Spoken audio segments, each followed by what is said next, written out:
Hello student, good morning. Today we will going to discuss some topic related with new chapter and chapter name is electromagnetic induction. तो first chapter का name हमारे पास क्या है? Electromagnetic induction means with the help of magnet current है वो produce होगा। जैसे कि जो प्रीवियस यूनिट थी उसमें हमने कंप्लीट में ये स्टडी किया था कि with the help of current magnetic field is produce, और ये भी आपको बताया था इलेक्ट्रोमैग्नेटिज्म कि electricity and magnetism are link to each other. with the help of current magnetic field is produced and with the help of magnetic field current is produced। और ये आप 10th क्लास में भी पढ़ चुके हैं, इलेक्ट्रोमैग्नेटिक इंडक्शन के बारे में थोड़ा सा पढ़ चुके हैं। एसी जनरेटर आपने पढ़ा था, एसी जनरेटर का प्रिंसिपल यही था electromagnetic induction means electromagnetic induction आपके पास एक वो फिनोमिना होती है ऑफ जनरेटिंग करंट या EMF in a conducting circuit by change in strength position and orientation of magnetic field, उसको हम क्या कहते हैं? इलेक्ट्रोमैग्नेटिक इंडक्शन कहते हैं। तो वहां पर ओनली आप करंट की बात करते थे, यहाँ पर एक वर्ड और है वो हमारे पास क्या है? ईएमएफ। ये आप पढ़ चुके हो कि जब ओपन सर्किट की बात करेंगे तो ईएमएफ प्रोड्यूस होगा और जब क्लोज सर्किट की बात करेंगे तो करंट प्रोड्यूस होगा। वहां पर हमारे पास ओनली मैग्नेटिक फील्ड की बात कर रहे थे, यहाँ पर हमारे पास क्या रहेगा साथ में? Magnetic field and magnetic flux. तो फर्स्ट हम स्टडी करेंगे अबाउट मैग्नेटिक फ्लक्स के बारे में कि मैग्नेटिक फ्लक्स क्या होता है। जैसे कि हमने पीछे जो फर्स्ट यूनिट के अंदर हमने इलेक्ट्रिक फ्लक्स के बारे में पढ़ा था, वैसे ही हमारे पास क्या है? मैग्नेटिक फ्लक्स है। तो देखो ये हमारे पास इलेक्ट्रोमैग्नेटिक इंडक्शन की डेफिनेशन आपको समझ में आ गई होगी। तो यहाँ पर देखो जो करंट इंड्यूस होगा था, करंट प्रोड्यूस्ड, जो भी करंट इसमें प्रोड्यूस होगा या जनरेट होगा, द करंट प्रोड्यूस्ड किसमें होगा? क्लोज सर्किट में। ध्यान रखना, इज कॉल्ड इंड्यूस करंट, उसको हम क्या कह देंगे? इंड्यूस करंट कह देंगे। तो स्टार्टिंग में करंट नहीं था लेकिन बाद में करंट जनरेट किया गया, और ये हमने चार्जिंग बाय इंडक्शन भी पढ़ा था ना, ध्यान हो तो आपको फर्स्ट मिनट में। तो जब बाद में चार्ज उसके ऊपर एक्वायर होता है या करंट होता है तो उसको हम वर्ड क्या दे देते हैं? Induce current. And EMF produced, और जो ईएमएफ प्रोड्यूस होगा उसको हम क्या कह देंगे? Induced EMF. तो समझ में आ गया होगा बेटा। अगर क्लोज सर्किट होगा तो इंड्यूस करंट, और अगर आपके पास ओपन सर्किट होगा तो क्या रहेगा? Induce EMF. तो ये था हमारे पास यूनिट का नेम इलेक्ट्रोमैग्नेटिक इंडक्शन। इसके बारे में हम डिटेल से पढ़ेंगे इलेक्ट्रोमैग्नेटिक इंडक्शन कि किस प्रकार से करंट है वो इंड्यूस होता है मैग्नेट की हेल्प से, या आपके पास कौन कौन से मेथड है। जैसे कि फैराडेज और हेनरी ने इलेक्ट्रोमैग्नेटिक इंडक्शन के कुछ एक्सपेरिमेंट दिए थे, फैराडेज और हेनरी के द्वारा, क्योंकि स्टार्टिंग में इन्होंने ही बताया था कि with the help of magnet या with the help of current या with the help of changing current, जो कि आप 10th क्लास में भी आपने पढ़ा था, फैराडेज के लॉ के बारे में पढ़ा था। तो वही अभी हम आगे डिस्कस करेंगे। उससे पहले एक टर्म बार बार में आपके पास रिपीट होगी, मैग्नेटिक फ्लक्स। तो पहले हम स्टडी करेंगे अबाउट मैग्नेटिक फ्लक्स। तो नेक्स्ट टॉपिक हमारे पास क्या है? Magnetic flux. जैसे बेटा आपने इलेक्ट्रिक फ्लक्स पढ़ा था, बिल्कुल सेम उसी तरह से हमारे पास मैग्नेटिक फ्लक्स है। मैग्नेटिक फ्लक्स देखो, मैग्नेटिक फ्लक्स जैसे इलेक्ट्रिक फ्लक्स था, फाई से रिप्रेजेंट किया था, तो इलेक्ट्रिक फ्लक्स में आपको ध्यान होगा E डॉट A ऐसे लिखा था, या आपने ऐसे भी लिखा था। ये भी हम आपको बताएंगे कि दोनों कंडीशन बताएंगे।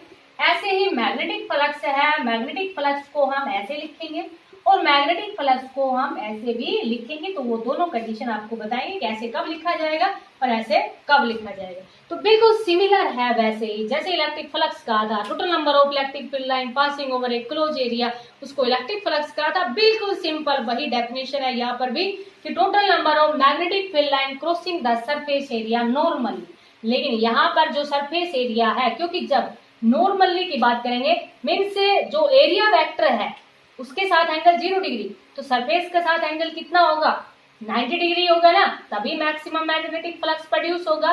क्योंकि एरिया वेक्टर क्या होता है? आउटवर्ड ड्रॉन नॉर्मल वेक्टर होता है। तो इसके बारे में भी अभी बताएंगे आपको। तो देखो पहले डेफिनेशन है मैग्नेटिक फ्लक्स। तो मैग्नेटिक फ्लक्स हमारे पास क्या होता है? Magnetic flux is measured as the total number of, simple way के अंदर लिख देते हैं, total number of magnetic line of force total number of magnetic line of force crossing the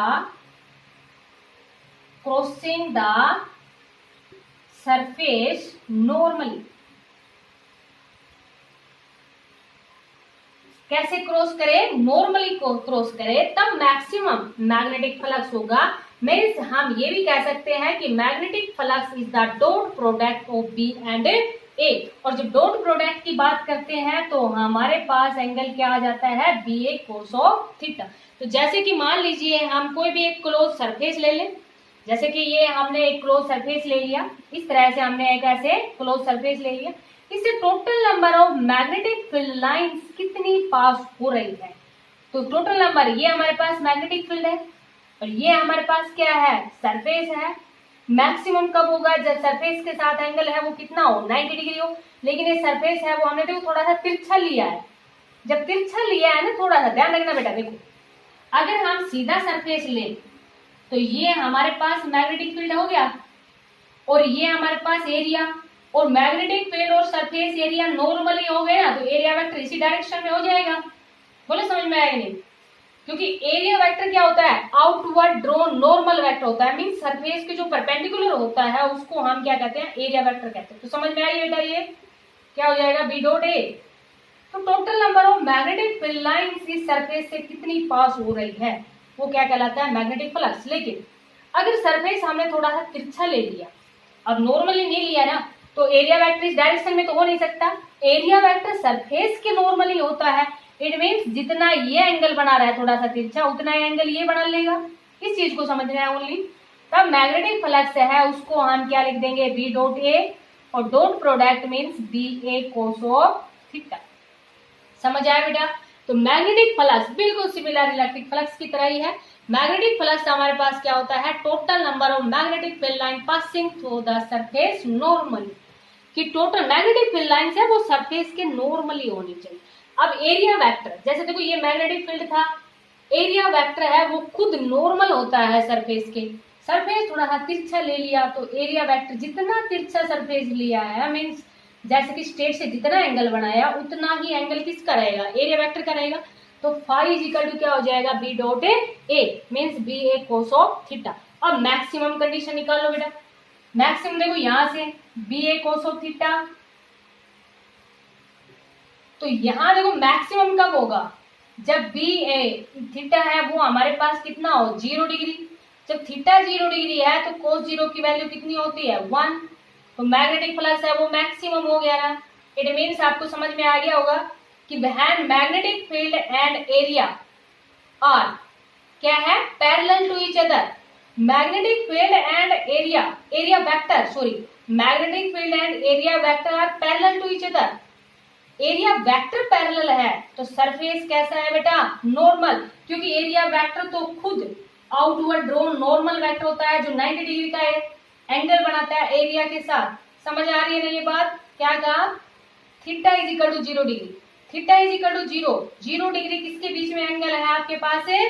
B और ए के बीच में 0 डिग्री है। Means magnetic field and area vector के बीच में एंगल 0 डिग्री है, तो एरिया के साथ एंगल कितना होगा? 90 डिग्री। समझ आ रही है बेटा? एरिया के साथ एंगल है वो कितना रहेगा? 90 डिग्री। तो डेफिनेशन में यही तो कहा कि number of magnetic field line of force crossing the surface normally, क्योंकि यहाँ पर वेक्टर नहीं लगाया ना, तो समझ में आ गया होगा बेटा। ऐसे ही अगर theta is equal to 90 degree ले ले, 90 डिग्री ले लिया तो मैग्नेटिक फ्लक्स आपके पास कितना हो जाएगा? यहाँ से 0 डिग्री हो जाएगा।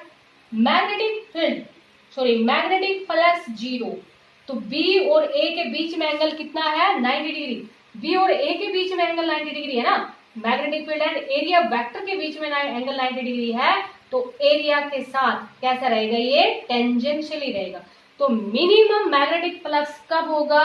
When magnetic field and area are tangentially, area tangentially, area vector normal. समझ में आ गया होगा आपको ये? तो ये था हमारे पास मैग्नेटिक फ्लक्स। अब देखो मैग्नेटिक फ्लक्स है, जैसे कि अगर मैग्नेटिक फ्लक्स अगर यूनिफॉर्म मैग्नेटिक फील्ड है, यूनिफॉर्म मैग्नेटिक फील्ड है तो मैग्नेटिक फ्लक्स को आप कैसे रिप्रेजेंट कर दोगे? Phi is equal to B dot A. अगर मैग्नेटिक फील्ड है वो वेरिएबल है, वेरिएबल मीन्स नॉन यूनिफॉर्म है, तब हम कैसे निकालेंगे? तो मैग्नेटिक फ्लक्स निकालने के लिए अगर यूनिफॉर्म है तो आप सिंपल बी डॉट ए से निकालोगे, और अगर magnetic field is non uniform, if magnetic field is a non uniform means a variable है। यूनिफॉर्म का मतलब जानते हो ना बेटा, एक समान बराबर बराबर हो। अब अगर बराबर बराबर नहीं है, जैसे कि मान लीजिए एक सरफेस ले लिया हमने, सिंपल वे के अंदर ये सरफेस ले लिया, और यहाँ एक मैग्नेटिक फील्ड ऐसे है, कोई ऐसे है, इस तरह से है, मीन्स आपके पास यूनिफॉर्म नहीं है। इक्वल डिस्टेंस हो तो यूनिफॉर्म होता है, लेकिन अगर इक्वल डिस्टेंस नहीं है तो इट मीन्स ये यूनिफॉर्म नहीं है। तो जब यूनिफॉर्म नहीं है तब हम क्या करते हैं, पहले small amount of magnetic flux निकालते हैं, और फिर टोटल निकालने के लिए क्या कर देते हैं, उसका इंटीग्रेशन कर देते हैं। तब आपके पास जो मैग्नेटिक फ्लक्स है उसको हम कैसे रिप्रेजेंट करेंगे, बी डॉट डी एस से रिप्रेजेंट करेंगे। मीन्स हम क्या करेंगे, हर एक एरिया का मैग्नेटिक, जैसे कि मान लीजिए first small change of area के अंदर मैग्नेटिक फील्ड मान लेंगे B1 B2 B3 with magnetic field of area vector मान लेंगे del A1 del A2 del A3 and so on. इस तरह से ये सिंपल वे के अंदर आप इस तरह से रिप्रेजेंट कर दोगे कि पहले हम स्मॉल एरिया का निकालेंगे, फिर टोटल निकालने के लिए हम इंटीग्रेशन का यूज करेंगे।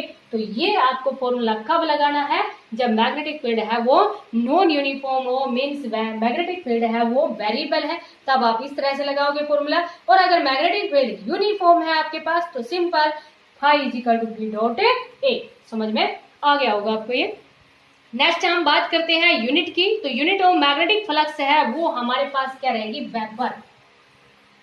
Unit of magnetic flux, magnetic flux represent वही फाई से करते हैं जैसे उसमें रिप्रेजेंट करते थे। तो यूनिट है इन एसआई सिस्टम के अंदर, इन एसआई सिस्टम के अंदर जो यूनिट है इन एसआई सिस्टम के अंदर वो हमारे पास क्या रहेगी, वेबर।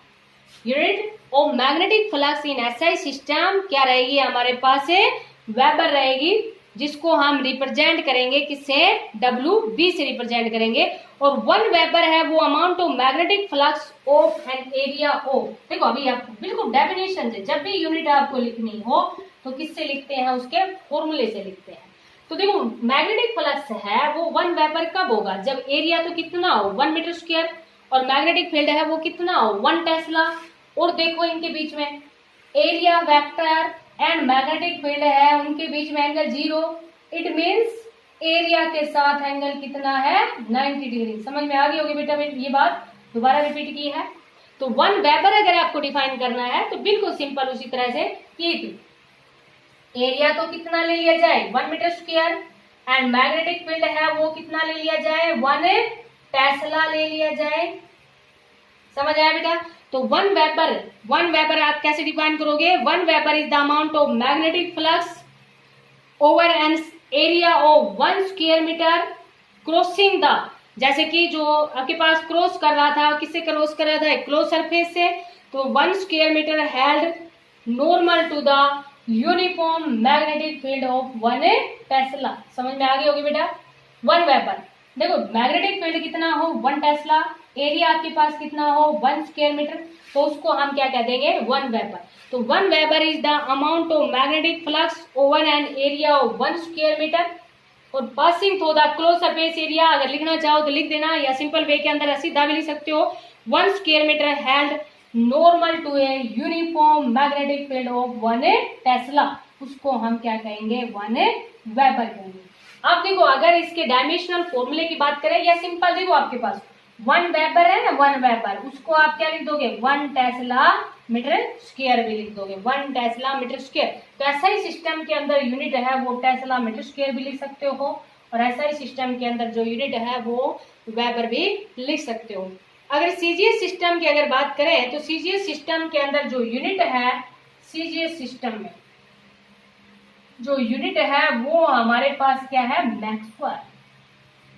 सीजीएस सिस्टम में यूनिट ऑफ मैग्नेटिक फ्लक्स है वो क्या है हमारे पास मैक्सवेल है, और वो जो 1 वेबर है वो 10 की पावर 8 मैक्सवेल के इक्वल होता है। तो ये एसआई और सीजीएस सिस्टम के यूनिट में रिलेशनशिप है। 1 वेबर इज इक्वल टू 10 की पावर 8 मैक्सवेल। अब अगर इसके डायमेंशनल फॉर्मूले की बात करें कि इसका डायमेंशनल फॉर्मूला क्या है, तो डायमेंशनल फॉर्मूला भी फॉर्मूले से ही रिप्रेजेंट करते हैं हमेशा। तो देखो डायमेंशनल फॉर्मूला, दोबारा लिख लेना फॉर्मूला, डायमेंशनल फॉर्मूला। डायमेंशनल फॉर्मूले में देखो आपके पास खाई इज इक्वल टू कितना है, बी डॉट ए है ना। तो पहले तो किसका लिखोगे, मैग्नेटिक फील्ड का लिखोगे। तो मैग्नेटिक फील्ड के लिए तो आपने पढ़ रखा है F is equal to Q V B sine of theta, means angle आपके पास 90 डिग्री। समझ आ गया होगा बेटा ये तो। इन मैग्नीट्यूड में लिख लेते हैं, बी डॉट ए था ना कोस ऑफ थीटा, थीटा का तो कुछ डायमेंशनल फॉर्मूला होता नहीं है, एंगल का नहीं होता ना, क्योंकि एंगल इज इक्वल टू क्या होता है, आर बाई रेडियस होता है। तो एफ इज इक्वल टू कितना आ गया, क्यू वी बी आ गया। बी का लिखना है तो कितना आ जाएगा, एफ बाई क्यू वी। ठीक है बेटा। आप देखो यहाँ simple phi is equal to B की जगह कितना लिख दिया, एफ बाई क्यू वी और इंटू एरिया। फोर्स का क्या होता है, M1L1T माइनस 2। समझ में आ गया होगा। चार्ज का Q is equal to I into T, A into T. Velocity का क्या होता है, L1T माइनस 1। और ऊपर आपके पास क्या है, एरिया, लेंथ मल्टीप्लाई ब्रेथ। समझ आया बेटा। L1 से L1 कैंसिल हो जाएगा। देखो ये T है, ये T की पावर माइनस 1 है, तो ये दोनों कैंसिल हो जाएंगे ना। बेस सेम हो तो पावर जुड़ जाती है। समझ में आ गया होगा। तो आपके पास क्या आ गया, M1L2T माइनस 2 A माइनस 1। तो ये इसका क्या आ गया, डायमेंशनल फॉर्मूला। डायमेंशनल फॉर्मूला क्या आया, M1L2T माइनस 2 A माइनस 1। तो ये है इसका डायमेंशनल फॉर्मूला, इसका मैग्नेटिक फ्लक्स का। अब ये था हमारे पास मैग्नेटिक फ्लक्स। अब कुछ मेथड हम यूज करते हैं इलेक्ट्रोमैग्नेटिक इंडक्शन को प्रोड्यूस करने के लिए, मींस फैराडेज और हेनरी के क्या क्या एक्सपेरिमेंट थे उनके बारे में अभी हम डिस्कस करेंगे। तो जो नेक्स्ट टॉपिक है वो हमारे पास क्या रहेगा, experiment of Faraday's and Henry. Experiments of Faraday and Henry. ये दो साइंटिस्ट थे, एक आपके पास क्या साइंटिस्ट का जो नेम था वो क्या था, फैराडे, और दूसरा साइंटिस्ट था वो क्या था, हेनरी। इनके क्या एक्सपेरिमेंट थे, इनके जो एक्सपेरिमेंट थे वो वही थे जैसे कि, क्योंकि चैप्टर का नेम ही क्या है, इलेक्ट्रोमैग्नेटिक इंडक्शन, मींस करंट या ईएमएफ का इंड्यूस होना।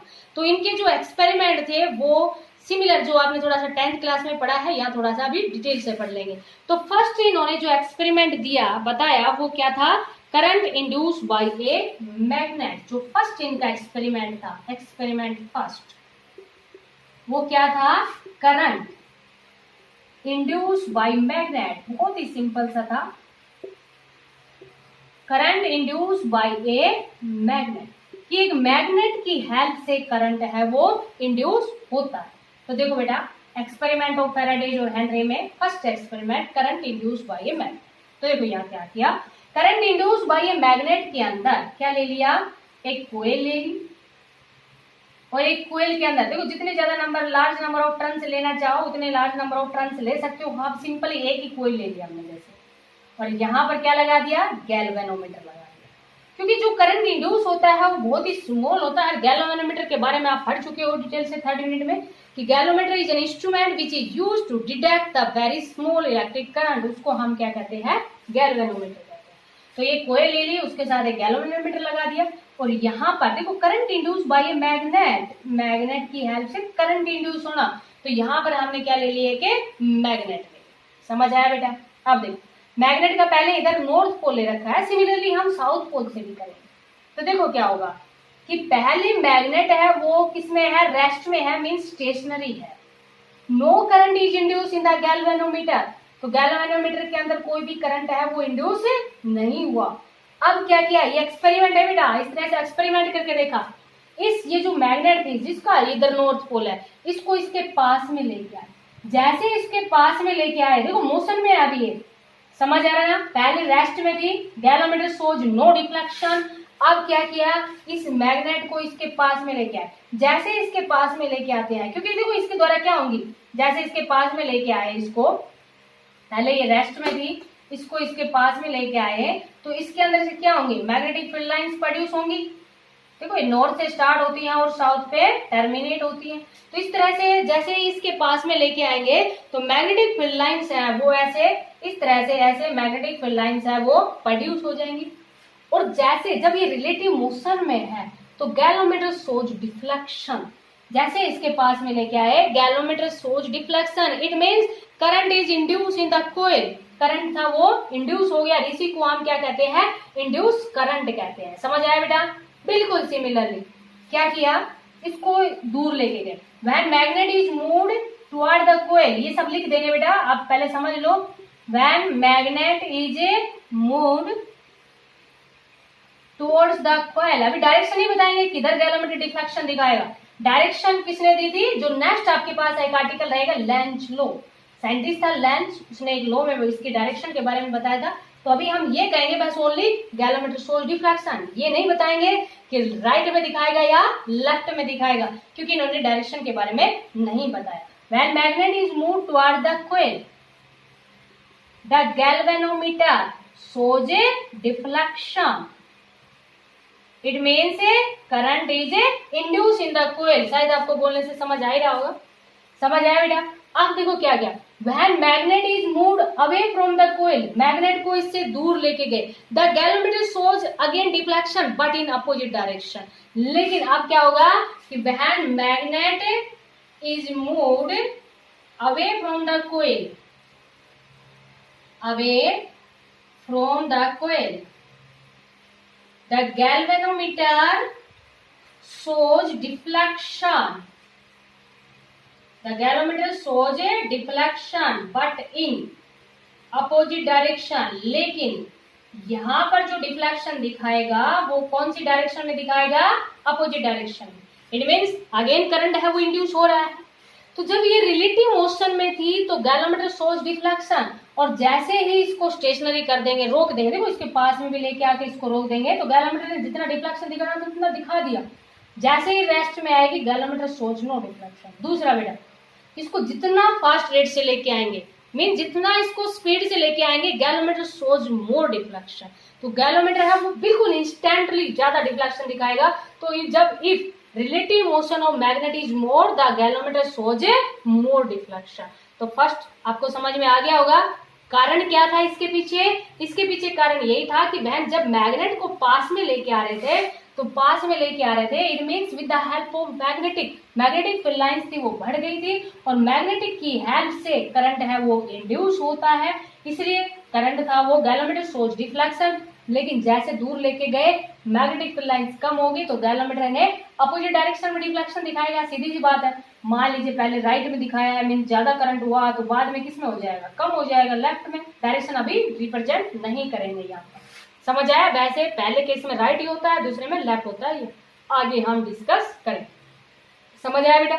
बिल्कुल सिमिलरली जैसे कि नॉर्थ से था वैसे ही आप किससे करोगे, साउथ पोल से करोगे। जैसे नॉर्थ पोल को लेके आए थे ना, वह north pole of magnet, north pole of magnet, इसमें भी क्या लिखेंगे, north pole of a magnet is moved away from the pole. समझ आया बेटा?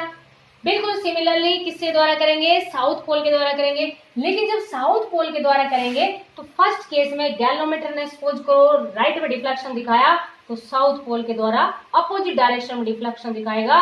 मीन्स इस केस में ये वाली कंडीशन दिखाएगा और इस केस में ये वाली कंडीशन दिखाएगा। तो ये हमारे पास क्या है, current induce by a magnet. तो फर्स्ट जो एक्सपेरिमेंट था फैराडेज और हेनरी का वो क्या था, current induce by a magnet. Second experiment क्या था, current induce by a current. समझ आया बेटा? करंट इंड्यूस बाय करंट, ऊपर लिख देते हैं।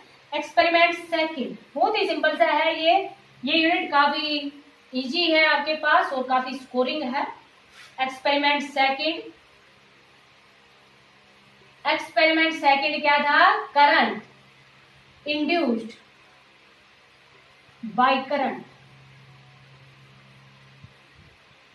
अभी हमने मैग्नेट ली थी, लेकिन अब हमारे पास मैग्नेट नहीं है। अब हमारे पास क्या है, अगेन एक करंट कैरिंग कोइल है, उसकी हेल्प से करंट है वो इंड्यूस होता है। तो अगेन देखो बेटा, एक कोयल ले लिए, एक कोयल के साथ गैल्वेनोमीटर लगाया जैसे अभी लिया था, जितने ज्यादा नंबर ऑफ टर्न्स लोगे उतना ज्यादा ही करंट है वो इंड्यूस हो जाएगा। देखो अब दूसरी जो कोयल है वो करंट कैरिंग कोयल लेगी। ये हमारे पास अगेन जो कोयल है जैसे कि इस तरह से ये कोयल है अगेन, लेकिन ये हमारे पास कैसी है, करंट कैरिंग कोयल है। अभी तो यहाँ पर हमारे पास क्या था, मैग्नेट, लेकिन अब मैग्नेट नहीं है, यहाँ पर क्या ले लिया हमने, करंट कैरिंग कोयल ले लिया। और करंट की हेल्प से मैग्नेटिक फील्ड तो प्रोड्यूस होता ही है, बिल्कुल सिंपल वही उसी तरह से। सेकंड एक्सपेरिमेंट में इन्होंने कोयल ले ली, अब करंट कैरिंग कोयल ली, करंट है वो इंड्यूस होगा और करंट की हेल्प से मैग्नेटिक फील्ड है वो प्रोड्यूस होगा। तो ऐसे इस तरह से क्या होंगी, कोयल के अंदर आपने पढ़ा ना बीच में तो स्ट्रेट होती है, इस तरह से ऐसे होती है, मैग्नेटिक फील्ड लाइन है वो प्रोड्यूस हो जाती है। तो करंट की हेल्प से मैग्नेटिक फील्ड है वो प्रोड्यूस होता है। तो इसमें देखो क्या था, बिल्कुल सिंपल वही उसी तरह से कि when the coil is move towards the, जैसे इसको सी ले लो, इसको सी डैश रिप्रेजेंट करो, when the coil C dash is move toward the coil C the galvanometer shows deflection, और when the coil C dash is kept stationary, the galvanometer shows no deflection, means no current is induced, and when the coil C dash is moved away from the coil C, the galvanometer shows again deflection but in a opposite direction। जैसे अभी लिखा था बिल्कुल simple उसी तरह से आपको लिखना है, समझ में आ गया होगा आपको ना, क्योंकि करंट की हेल्प से मैग्नेटिक फील्ड प्रोड्यूस होता है। ये हम जो थर्ड यूनिट है उसमें हमने डिटेल से पढ़ लिया है, क्योंकि थर्ड यूनिट का नेम ही यही था, magnetic effect of electric current, कि करंट की हेल्प से मैग्नेटिक फील्ड है वो प्रोड्यूस होना। समझ में आया बेटा? कैसे लिखेंगे, when the coil C dash is moved near the coil C, the galvanometer shows deflection, it means current is induced in the coil। When the coil C dash is kept stationary, the galvanometer shows no deflection, it means no current is induced, and when the coil C dash is kept away from the coil या moved away from the coil C, the galvanometer shows deflection but in a opposite direction, it means current induced by a current। बिल्कुल simple उसी तरह से आपको लिखना है, समझ में आ गया होगा बेटा। कारण क्या है इसके पीछे, इसके पीछे भी वही कारण हुआ ना कि with the help of current magnetic field is produce, और मैग्नेटिक फील्ड और मैग्नेटिक फ्लक्स जितना ज्यादा चेंज करेंगे एज लास्ट लॉन्ग है, जितना ज्यादा चेंज करते जाएंगे उतना ही करंट है वो इंड्यूस होता जाएगा, और यही तो हमारे पास इलेक्ट्रोमैग्नेटिक इंडक्शन है। थर्ड एक्सपेरिमेंट क्या था, current induce by changing current, current induce by changing current. देखो बेटा पहला और सेकंड एक्सपेरिमेंट, फर्स्ट और सेकंड एक्सपेरिमेंट में तो रिलेटिव मोशन से बताया कि मैग्नेट का रिलेटिव मोशन था या कोयल का रिलेटिव मोशन है, तब तक करंट है वो इंड्यूस होता है, जैसे ही स्टेशनरी कर लेंगे नो करंट इज इंड्यूस। लेकिन थर्ड एक्सपेरिमेंट में इन्होंने कोयल को स्टेशनरी रखा लेकिन करंट को चेंज किया। ये देखो बेटा अगेन इन्होंने क्या किया, बिल्कुल वही जैसे कि अभी एक कोयल ली थी, गैलोमीटर के साथ लगाया उस कोयल को, नेक्स्ट बिल्कुल पास में ली है कोयल, ध्यान रखना बेटा जो ये कोयल ली है ये क्या है, बिल्कुल पास में है, और ये जैसे कि करंट कैरिंग कोयल है, और इसके साथ एक टैपिंग की लगा दी, ये आपको लैब में देखने को मिलेगी टैपिंग की, मतलब की होती है एक टैपिंग मीन जैसे ही की को प्रेस करेंगे तो वो सर्किट है वो क्लोज हो जाएगा, जैसे इसको ओपन करेंगे की को बाहर निकालेंगे, ब्लैक कलर की होती है छोटी सी, तो जैसे इसको प्रेस करेंगे मीन उसके अंदर इंसर्टेड करेंगे सर्किट क्लोज हो जाएगा, जैसे बाहर निकालेंगे सर्किट है वो ओपन हो जाएगा, छोटी सी ब्लैक कलर की होती है, आपको देखने को मिल जाएगी लैब के अंदर। तो देखो बेटा यहाँ पर ये नेगेटिव है ये पॉजिटिव है, पहले हम सर्किट को क्लोज ही कर लेते हैं जैसे, तो ये देखो आपके पास करंट है वो इस तरह से। अब यहाँ पर देखो क्या है, current induce by changing current, means यहाँ रिलेटिव मोशन नहीं है कोयल का, कोयल है वो बिल्कुल पास में है लेकिन कैसी है, स्टेशनरी पोजिशन पे है। अब टैपिंग की का ही रोल है बस सारा का सारा, क्या रोल रहेगा टैपिंग की का, देखो बेटा अब जैसे ही टैपिंग की को क्लोज करेंगे मीन प्रेस करेंगे, प्रेस करने का मतलब ऐसे लगा देंगे, छोटा सा होता है इस तरह ऐसे लगा देंगे, जैसे ही लगाएंगे सर्किट क्लोज हो जाएगा। The galvanometer shows momentary deflection mean suddenly deflection, एकदम से डिफ्लेक्शन दिखाएगा, समझ आया, बिल्कुल पास में है मीन्स बाय इंडक्शन मेथड लग रहा है, चार्जिंग बाय इंडक्शन पढ़ा था ना, विदाउट टचिंग करंट है वो प्रोड्यूस हो रहा है यहाँ पे। तो ये हमारे पास क्या हो गया, जस्ट चार्जिंग बाय इंडक्शन, जैसे हमने पढ़ा था वो friction charge method of charging में पढ़ा था, चार्जिंग बाय इंडक्शन। अब देखो बेटा क्या होगा, जैसे इस की को ऐसे प्रेस किया, the galvanometer shows momentary deflection, बिल्कुल उसी टाइम डिफ्लेक्शन दिखा देगा, मीन सडनली डिफ्लेक्शन दिखा देगा। और when the key is kept pressed, की को प्रेस्ड ही रखेंगे उसके अंदर कुछ देर के लिए, the galvanometer shows no deflection, क्योंकि जैसे ही की को प्रेस करेंगे तब तो गैलोमीटर डिफ्लेक्शन दिखाएगा, और 1 मिनट के अंदर उसको प्रेस ही करके रखो, अब गैलोमीटर डिफ्लेक्शन नहीं दिखाएगा।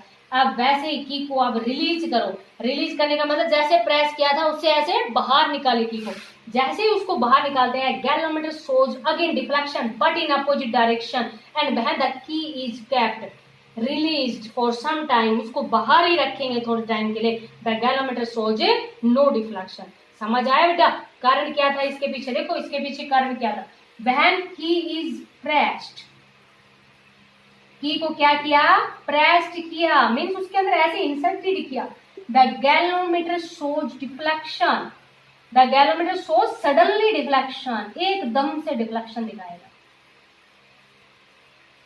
समझ आया बेटा, ये टैपिंग की है, टैपिंग की मीन्स प्रेस को रिलीज कर सकते हैं, उसको टैपिंग की बोलते हैं। अब देखोगे तो अच्छे से समझ में आ जाएगा आपको ये।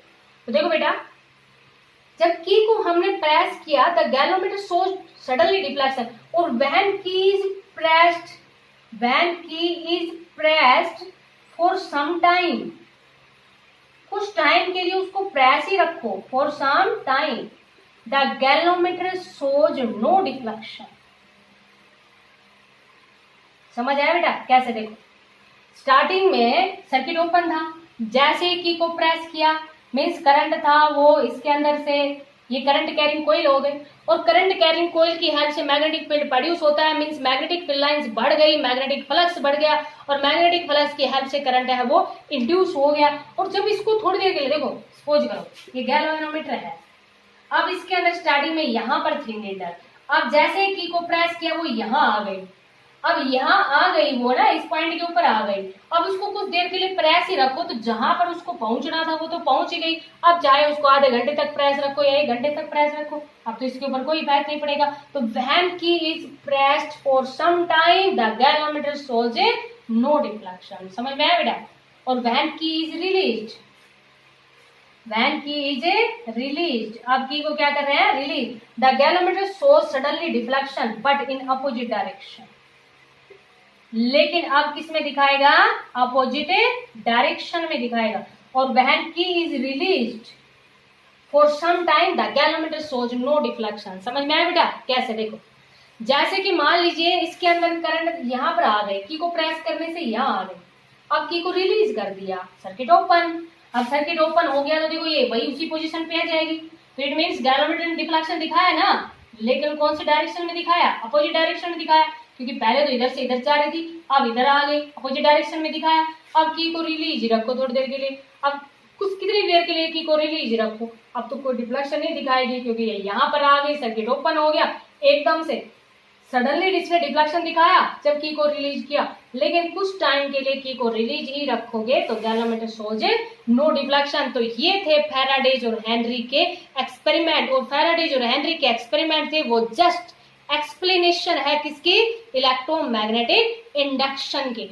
आगे हम डिस्कस करेंगे कि ये हमारे पास कौन से डायरेक्शन में, अभी हमने डायरेक्शन नहीं बताई है, बस ओनली ये कहा है कि अपोजिट डायरेक्शन या उसी डायरेक्शन में, इस तरह की बात की है, लेकिन ये नहीं कहा कि लेफ्ट में जाएगा या राइट में जाएगा, ये तो ओनली समझाने के लिए किया है। तो जो फैराडेज और हेनरी के जो लॉ थे उनमें डायरेक्शन के बारे में नहीं बताया गया कि लेफ्ट में होगा या राइट में होगा, डायरेक्शन हम लेंज लॉ के अंदर पढ़ेंगे। तो ये बहुत ही सिंपल सा है बेटा, कई बार क्वेश्चन आपसे कई बार क्वेश्चन पूछ लेते हैं कि फैराडेज और हेनरी का सेकंड एक्सपेरिमेंट बताओ, तो ये सेकंड सीक्वेंस से ही करने हैं आपको बेटा, ऐसे नहीं है कि सेकंड एक्सपेरिमेंट पूछा और आप ये एक्सपेरिमेंट कर दो, क्योंकि इन्होंने पहले एक्सपेरिमेंट किया था current induce bye magnet, second उन्होंने एक्सपेरिमेंट किया था करंट इंड्यूस बाय करंट, और थर्ड उन्होंने एक्सपेरिमेंट किया था current induce by changing current, means without relative motion, कोई मोशन नहीं लिया।